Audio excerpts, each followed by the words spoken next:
Hi, Rabbi Zahavit. Lovely to see you again.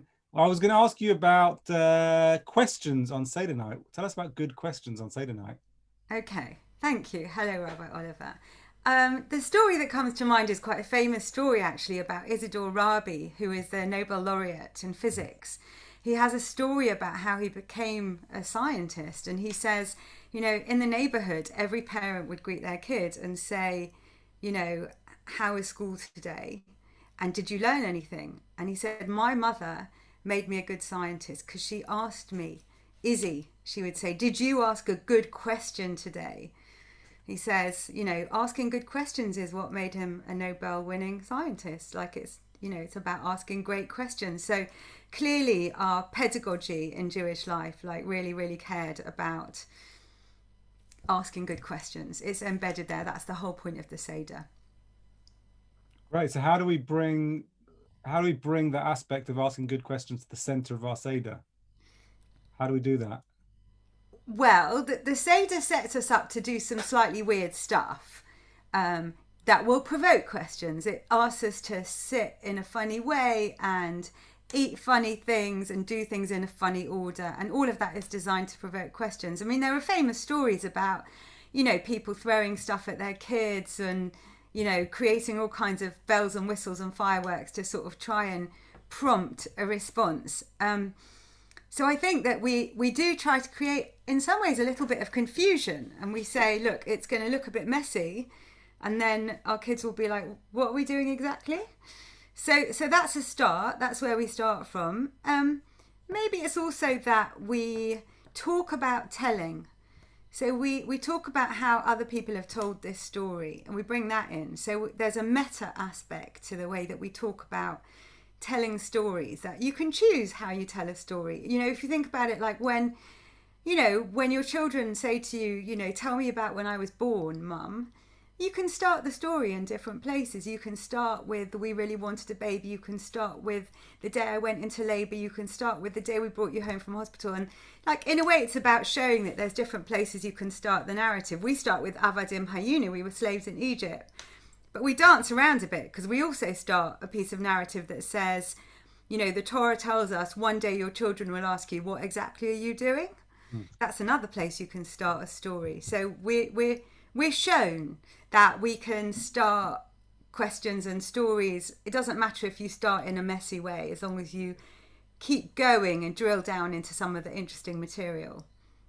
And then we have also we have these four children that you want to talk about, which is also, I guess, speaks to that we also split the story up into four pieces and say, you can also tell this in four different ways depending on who the Mm. audience is, which is an Yeah, interesting stance. yeah, lots of people, lots of Jewish educators really like this, don't they? They like saying, this is about pedagogy. It's about how you make person-centered education. You figure out who is the person you're trying to educate, and then you give them a method that's going to work the best for them.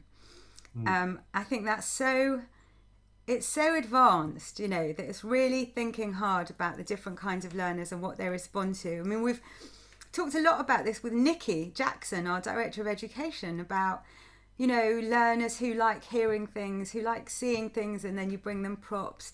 People who like food and kinesthetic stuff, and then you have to give them stuff to do.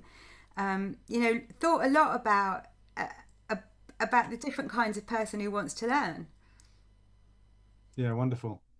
And so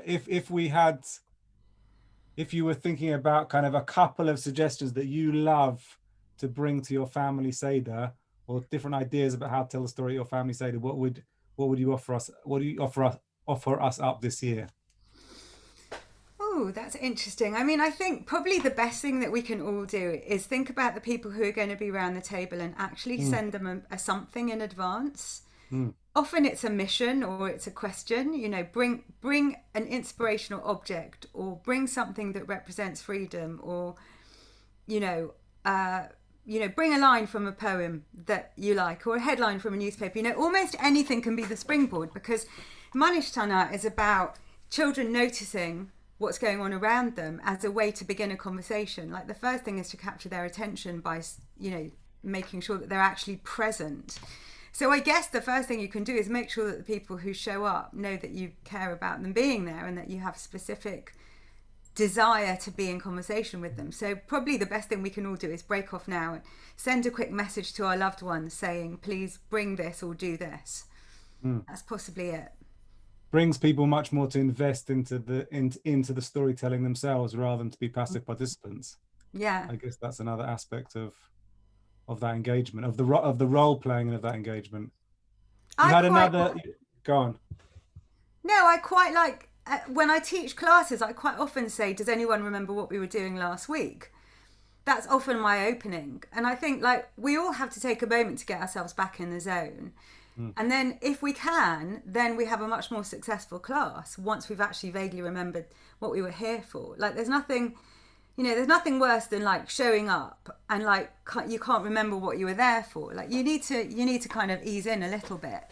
So it might be, sadly we're doing our second lockdown Seder, but we can start by going, hey guys, do you remember last year? Do you remember what we were thinking of? That's not the worst place to start, particularly as one of my friends and teachers, Rabbi Raphael Zaram, said to me, the Haggadah is really sort of telling about telling. We talk about other people telling stories and how they told stories. So we can think about our last year selves and how we did Seder last year. That might be almost our opening move. Tell us, you were going to give one more thought about the 4 children and how they might be represented.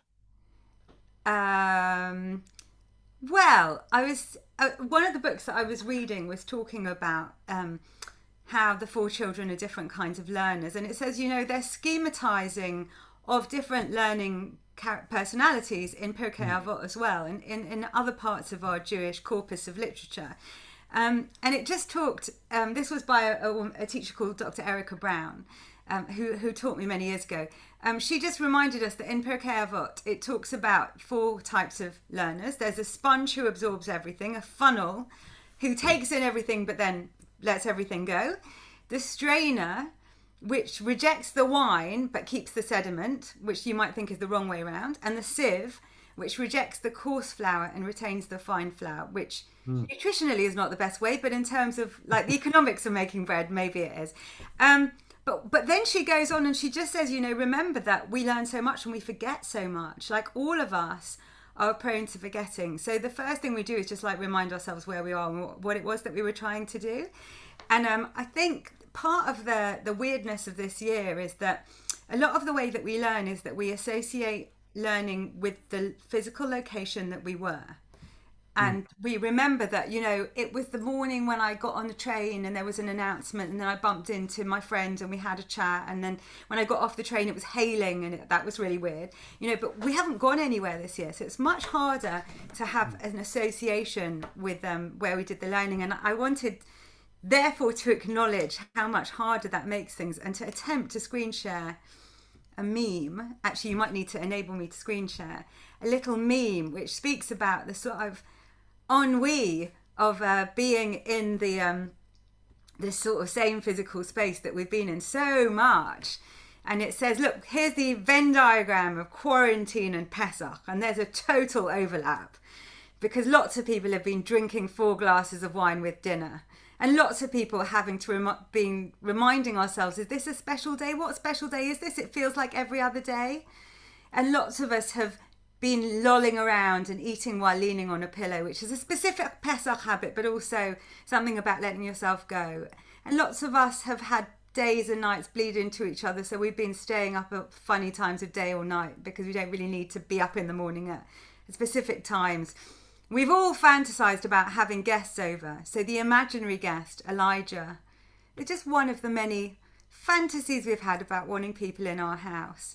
When we end the Seder with L'Shana Haba B'Yerushalayim, well, haven't we all been planning hypothetical trips for next year? When the lockdown ends, this is where I'm going to go and what I'm going to do.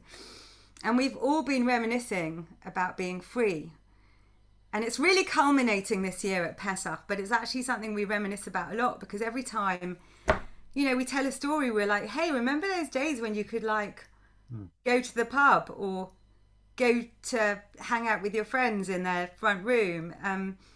There's a real sort of sense of not taking anything for granted and of reminiscing. Now, for our kids, sometimes those times were quite a long time ago. Mm. They're almost like a generation who have got used to being enslaved. So, particularly for them, we have to remind them that freedom is around the corner, that they've experienced freedom before, that this is what freedom looks like. I guess maybe that's the real pedagogic urgency of the Seder, is to Yeah, remind them that this isn't it. Like, we are temporary still, scenario. Yeah. yeah, still looking at freedom. It's about to arrive, hopefully. Oh, please God, by all of us. I hope it's a really good Seder and a really happy and good hug for all of you. Thank you for coming and sharing a little bit of Passover Torah with us, Rabbi Yeah. Zahavit. Thank you, Rabbi Oliver, for getting me in the headspace to think about Pesach. Thank you.